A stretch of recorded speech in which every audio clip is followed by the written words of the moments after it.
Hello, hello, hello. How are you doing today? Welcome. Bienvenidos a otro video. Welcome to another video. Today we are going to talk about some interesting places from Latin America. Amazing places from Latin America. But before we get started, don't forget to subscribe and also click on the bell icon so you can get notified every time I live stream. Also visit smlessons.com for more free Spanish lessons. And please give this video a like. That helps this channel a lot. And I want to give a big shout out to Kay Beck and Stella Sabatini. They are Cafecito members. Thank you so much for the support. The coffee is delicious. And well, if you would like to get a membership on this channel and if you want me to give you a shout out, you can check out the memberships. You only need to click on the join button down below. And there are 3 different memberships, so just take a look. If you get a membership, you support this channel. You will be supporting this channel a lot. But if you can, right? Well, here with me is the mysterious voice. How are you, mysterious voice? Good. You're waiting patiently? Yeah. Are you feeling tired today? A little bit, yeah. A little bit? Yeah, it's been a long week. Are you ready to talk about some amazing places from Latin America? The thing is that we can't travel right now. Yeah. It's difficult to do that. But I think it's a good idea to talk about places and, imagine that we are there, that we are somehow teleported there and just enjoy a little just by knowing the place. That it's not snowing outside and it's not like minus whatever. Well, there's a place that it's going to be cold. So very cold. So yeah, we have around 5 different places that we're going to talk about today. And are you ready? Do you know any nice place, or have you heard of any nice place from Latin America? Well, like, what do you mean? Like, define nice? Yeah, I mean a place that you would like to go to and, Well, like, spend some time there, visiting. well, I would always like to go to Cuba, or like going back to Cancun would always be nice. Yeah, Cancun is and just amazing. to see all the cool ruins and stuff, like Easter Islands, for an example. Like, yeah, lots of places I'd like to go. It's funny that you mentioned Eastern Island because that's the first one on the list. Did you look at my list? No. By the way, guys, if you want to participate, you can use the live chat because we're live streaming. So feel free to use the live chat and share. I don't know, like if you have gone to some nice place in Latin America or some amazing place, right? Because we're talking about places that are just unique, that they're just jaw-dropping kind of place. You know what I mean? Yeah. Okay. So the first place, as I said, is Eastern Island. Easter. Eastern? Easter Island. Easter Island. Yeah, Eastern. Oh, sorry. Well, Easter Island, okay? And do you know where this island is? Do you know where it is? Off the top of my head, no. You don't know what it is? I know what it is. I just You know it's an island, right? Yes, and I know it has those statues of the heads. Okay. So let's see some pictures. Okay. So can you see the pictures? So those are very huge heads. Can you see them? Yeah. We'll just see them here on this screen. Mm-hmm. And, Eastern Island is most famous for its nearly 1,000 monumental statues. Okay, and do you know how they're called? I can't remember, but yeah. Well, I don't know if I'm gonna butcher the name, but the name is Moai. Yeah. And they were created by the early Rapa Nui people. Okay, and this island is pretty close to Chile.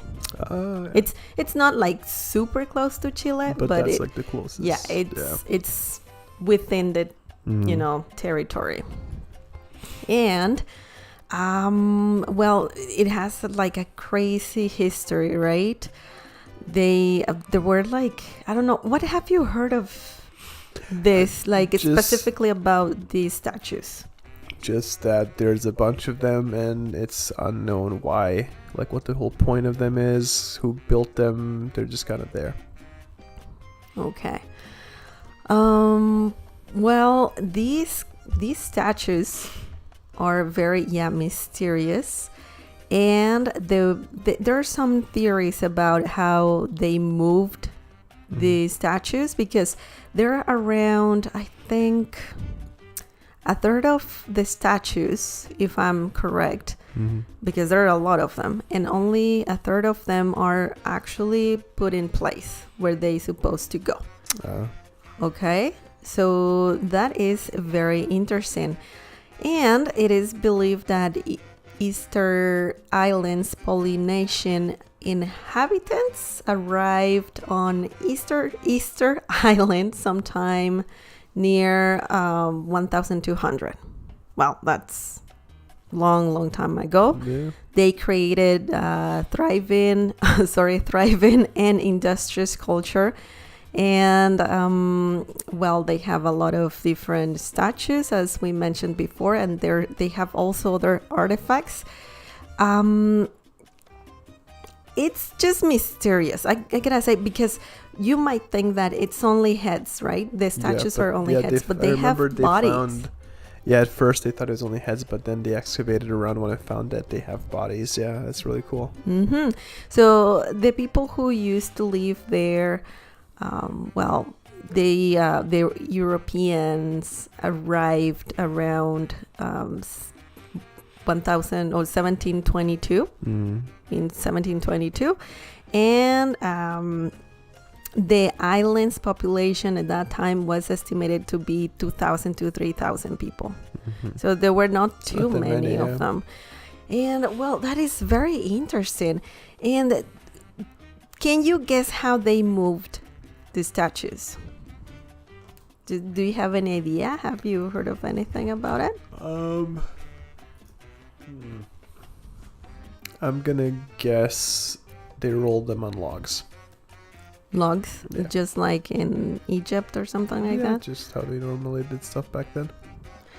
Well, there are some theories about how they moved these statues, because they're made out of some specific type of rock. It's more like volcanic kind of rock.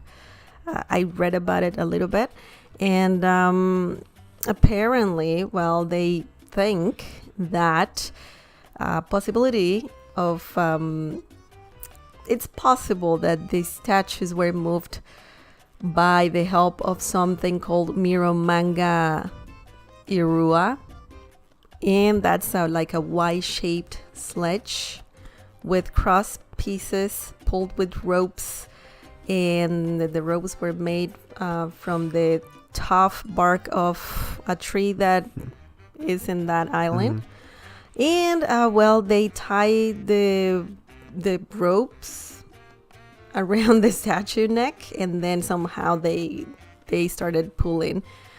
So around 180 to 250 men were required for pulling the statue. So that's crazy, because there was 2,000 inhabitants, and well, let's say there was 2,000 when it was built, right? And probably half of that were women, probably like another third or so would have been probably kids. So you would have maybe 500-600 people, like, that would be doing the labor, and then depending on how many of them are also, you would have pretty much like your entire workable population there to pull one of these things. Yeah. Well, they were more before, right? Yeah, probably, yeah. But yeah, it's so weird how they got there to the island, and then they started making statues, and it's just so crazy. Another method that might have been used to transport the statues will be they would attach ropes to the statues and rocket, tugging it. Oh, it's like walk it basically. Tugging it forward, and it rocked, a little bit like it was walking. Yeah. So this would fit the legend of the Moais walking to their final locations. So this might have been managed just by 15 people. No, that's crazy. So that's a little bit easier. Yeah. I think because of the material that were made out of, the statues were made out of, it was a bit easier to do this, because if it was like solid stones, who knows? So, yeah. Who knows? But it's still impressive how they it's really how cool. they did that. But yeah, so this is one like amazing place that you might not think that it's in Latin America, but it's actually close to Chile. So that's very interesting. So that was the first one. Would you like to go there? Yeah, I like going to those kind of places. I don't think there's like a lot of people living there. I'm not sure. I think nobody lives there anymore. It's just a place to go and visit. Yeah. Maybe there's some people, taking care of the place, but who knows? That would be a very interesting place to go to. Okay, so the place number 2 is a place called Salar de Uyuni. Salar de Uyuni. And this place is in Bolivia. Okay, so have you heard of this place? Okay, so essentially this place is the largest salt flat or playa at over 10,000 square kilometers in the area. So it's like a huge place. That's crazy. Okay, and it has a lot of salt. It's the largest salt flat, and I believe there is some sort of water as well in the area. So the salar was formed as a result of transformations between several prehistoric lakes. Okay, it is covered by a few meters of salt crust, which has an extraordinary flatness. Okay, so with the average elevation variations within 1 meter over the entire area of the salar, something like that. And the crust serves as a source of salt and covers a pool of brine. So something super salty.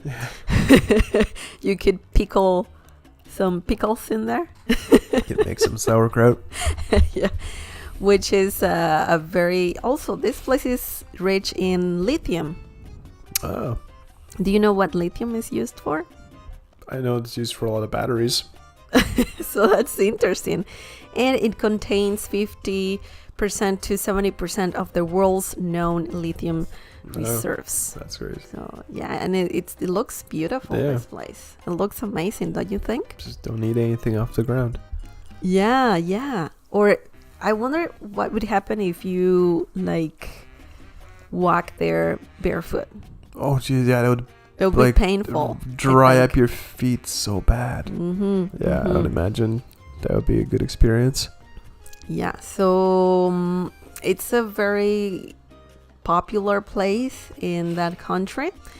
And something really interesting is that this place has been used as a filming location for movies such as Star Wars, The Last Jedi specifically, and it was the planet Crate. Yeah. Do you remember that? Yeah. And also other movies like The Fall, Salt and Fire, The Unseen, and many more. Yeah. So that's very interesting, right? So it's a very unique place on Earth, and it will be pretty cool to go to. Yeah. Right? That's very, very good. Excellent. So now, the next place is called Perito Moreno Glacier. Glacier? Glacier. Glacier? And it's a glacier. That's in Spanish. And this place is from Argentina. Or it's in Argentina. Okay? So what does this sound to you? Because it sounds like a name, like a person's name, right? What do you think it is? Well, I'm gonna guess a glacier. Yeah, yeah, I just forgot I said that to you. But, well, this place is a huge glacier. Yes. How do you say it again? Glacier. Glacier. Yeah. Okay. So this place, it's like a wall, pretty much. Actually, the background image that I have here, that is the glacier that I'm talking about. And I'm going to show you some images. Wow. So a lot of people go there to see the pieces of the glacier to fall. And it's an impressive thing to see. Okay. And it is one of the most important tourist attractions in the Argentinian Patagonia. So it's very, very south. Yeah. Very, very south. And let me tell you that this place or this glacier, it's like 250 kilometers. Wow. Ice formation. 30 kilometers in length. And this is one of 48 glaciers fed by the southern Patagonian ice field located in the Andes system shared with Chile. Can you believe it? It's like huge. No. It's huge. This ice field is the world's third largest reserve of fresh water. So this is an impressive place for sure. If you Google on YouTube, if you search on YouTube videos about this place, and especially when it's dropping some blocks of ice, it's like amazing. Really, really incredible. A really incredible thing to see for sure. What do you think about this place? That's really cool. I always like nature stuff like that. Yeah. So when you were saying that you didn't want to see something cold, or be cool. Yeah, talk about some snow. Yeah. Well, this place is huge. That's crazy. Yeah. Looks so beautiful. So this is one of the places that I really would like to go to. But I mean, maybe one day. Maybe one day. For sure. So we have a person, Lina Kirkland. Welcome, Lina. Tal vez. Okay, well, tal vez. I would like to go to that place.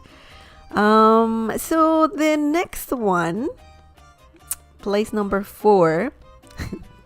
I'm gonna just tell you. I'm gonna leave the last place is going to be something a bit interesting. Okay. But the next place is Teotihuacan. Pyramids. Okay. Yeah. So maybe you think that if I say to you pyramids, what's the first thought that comes to your mind? The first thought is Egypt, the Great Pyramids of Egypt. Yeah. But this place is another place that has a few pyramids. And they're different from the Egyptian pyramids, right? Have you heard of this place? Yep. What have you heard? Well, I think it's Incan, I think. Isn't it, or Mayan? No.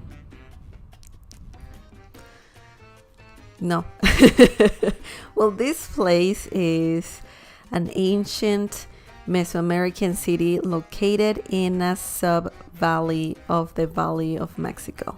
Okay? So this city is known today as the site of many of the most architecturally significant Mesoamerican pyramids. Sorry about that. And it was built in the pre-Columbian America. So this city is interesting because it's close to Mexico City, okay? And it was a city that had many different kind of people living there. Oh. So you can't say that it was only Aztecs or it was only certain kind of civilization, but they were like, it was a more like, how do you say, diverse kind of city, because they had a lot of different people coming to that city. So the population was around 125,000 people or more, making it at least the sixth largest city in the world during its time. So experts have said that this city was a multi-ethnic state, okay? Since they find cultural aspects connected to the Maya as well as Otto-Permian people. So that is quite cool, interesting. Yeah. And of course, just as any, like cities in the area, like ancient cities in that area, they had like sacrifices and all that kind of situation.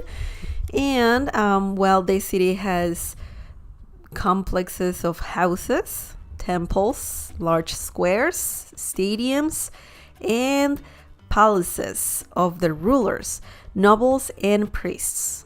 So this was a complete city for sure. And it's also considered the most impressive achievement of the pre-Columbian New World. Yeah, and I've definitely looks like it. Yeah, I've been there. Really? Yeah, I've been there, so and cool. I remember climbing the two pyramids, the two tallest pyramids, and the one is called La Pirámide de la Luna, and the other one is La Pirámide del Sol, and it's just like sun pyramid and moon pyramid, but the moon pyramid is smaller. The sun one is like so high. Yeah, people can climb it, both of them, and usually when you go visit this place, people climb both of them, and yeah, it's a good workout for sure. Good workout. And this is another place that is very, very impressive, very nice, you can see a lot of history there, and it's a place that people should go to if they get a chance, or it's just amazing. But yeah, this is the city called Teotihuacan. Not built by aliens. No, it wasn't. It wasn't built by aliens for sure. But yeah, it was a very peculiar place because after the people living there initially left, it was used by other tribes or groups. So just resettled by the people. Yeah. So those pyramids too are huge. They're very, very big, very tall. They're impressive.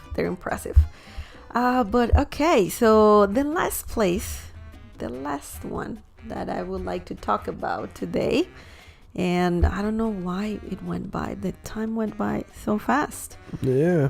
I see someone Zacaria Ismael. Hola todos. Hola, bienvenido, welcome. Welcome, Zachariah. Yep. Zachariah? Sorry about butchering the name, but welcome. Okay, so the last place, I don't have pictures of that because I don't want YouTube to demonetize it. And that's because that's another place in Mexico, by the way. And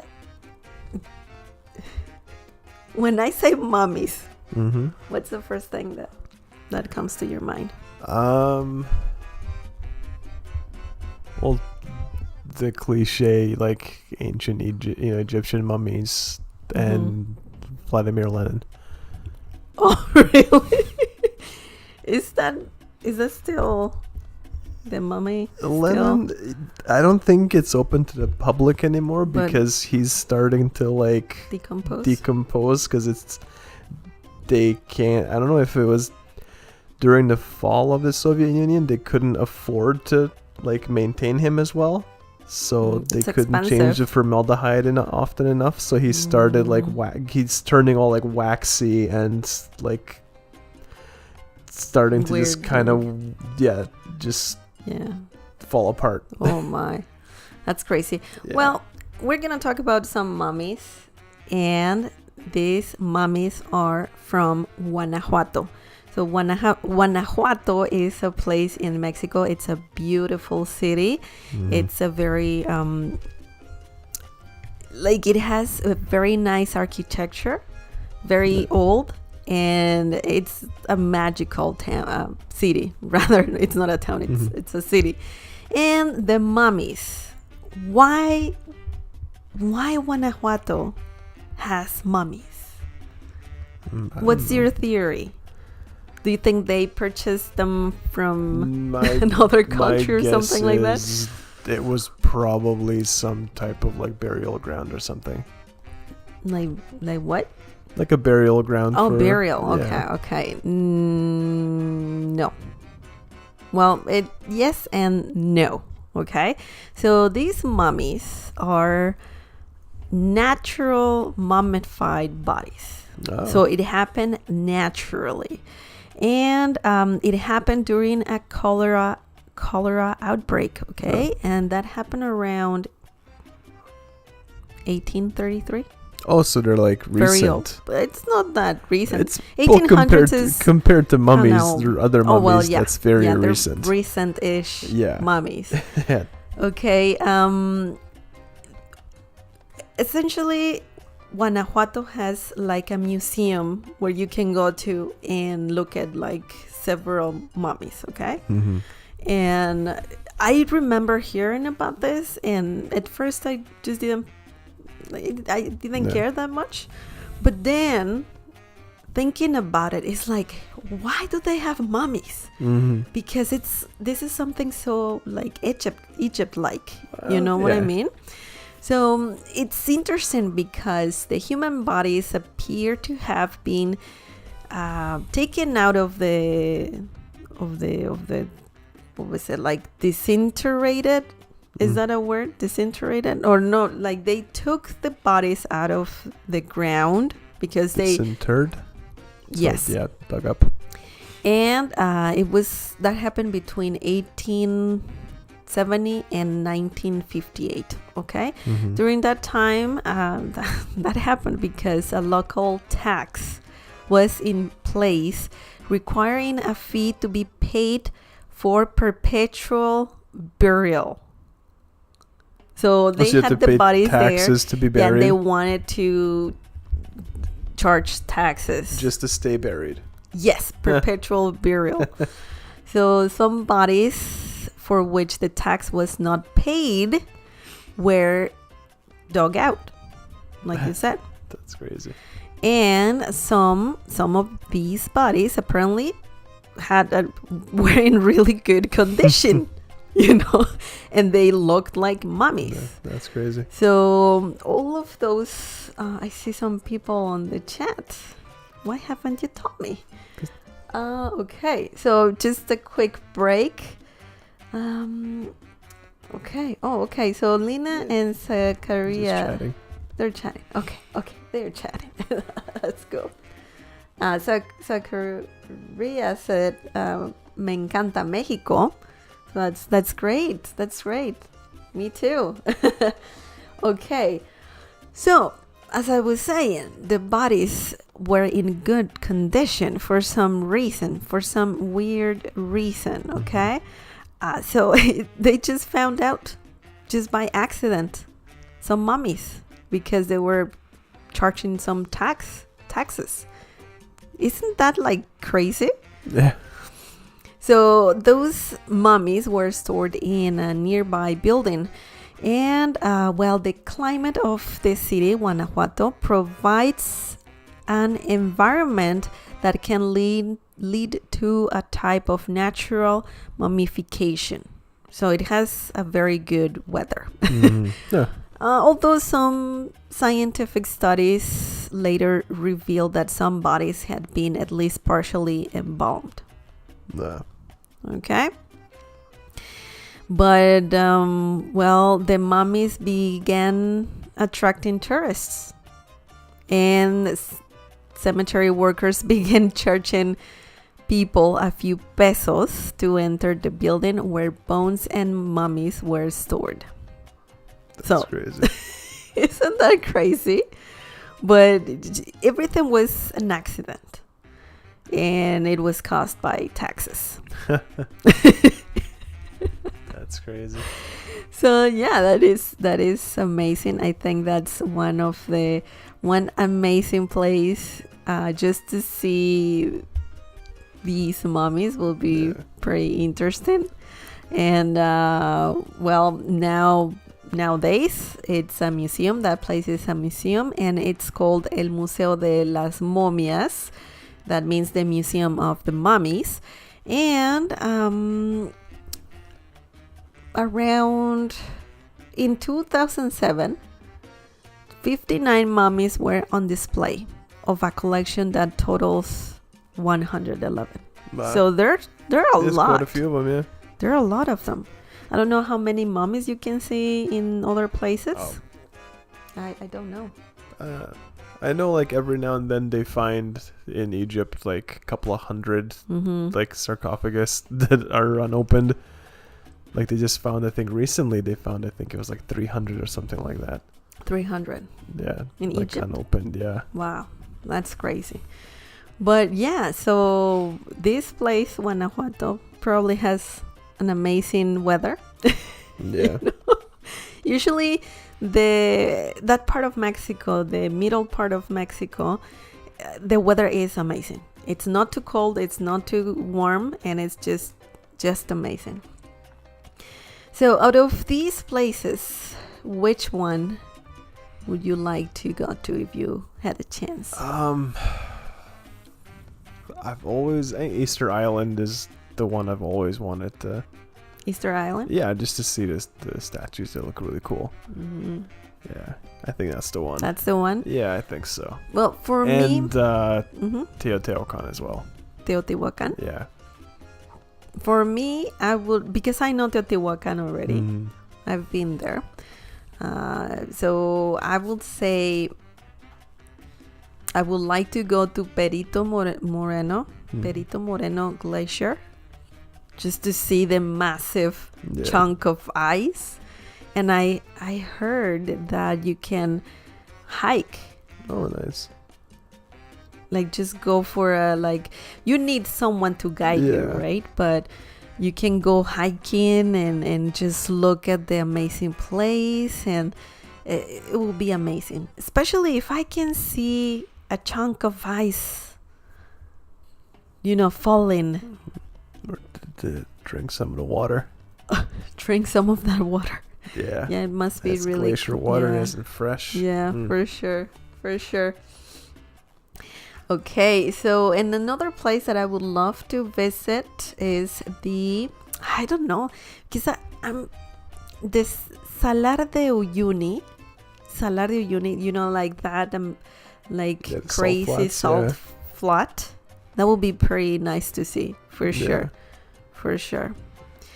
But yeah, that's it for today. I see something going on the chat. Let's see. Okay. So, oh boy. I see that Zachariah and Lena are talking. That's great. That's awesome. And Lena is asking, ¿Cuándo hace eres crossword puzzle? Tomorrow we're going to have the crossword puzzle. Okay, Lena, that's a great question. Yeah, tomorrow around 5:30 or something like that Eastern time. Between 5 and 6 p.m. Eastern time. Okay, so yeah, tomorrow. Okay. Okay. Zachariah says I would like to visit USA. Oh, okay. I see. I see that Zachariah and Lena are just, like trying to get together or something like that. That's great.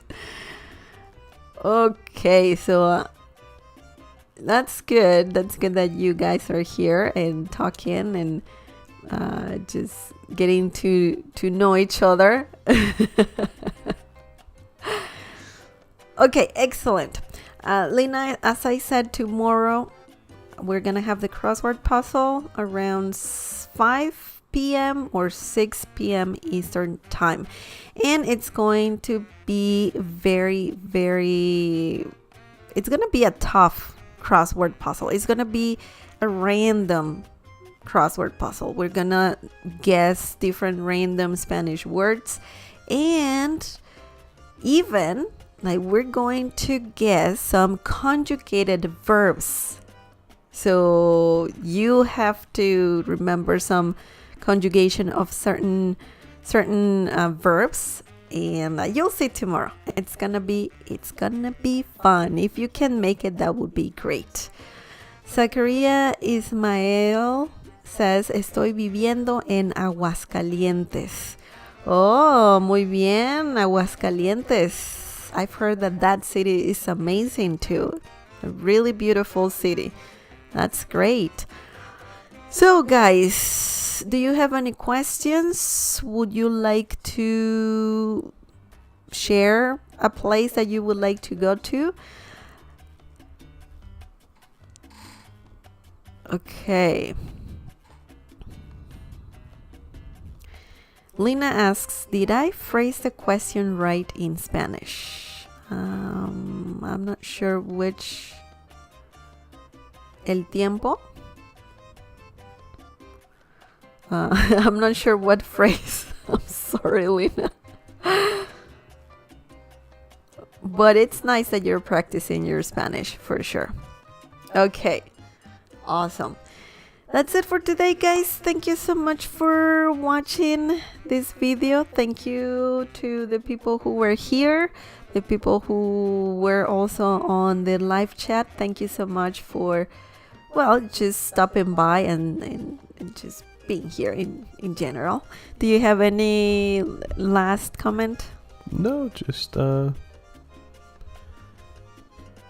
stay safe out there and just see you next time. Okay, well, have a great night and fan mai hu. Adios. Thank you for being here. And I hope you like this video. Remember to subscribe and click on the bell icon so you can get notified every time I live stream. And give this video a like. That helps us a lot. Visit smlessons.com for more free Spanish lessons. And all the links are in the video description down below. Links to the memberships, links to the website smlessons.com, and so on. There's a lot of information down there. Okay, well, take care. See ya. Good night. Bye. You're welcome, Zachariah. I'm sorry. You said it right the first time. Zachariah. Yeah. Sorry, I'm butchering the name again. De nada. Adiós.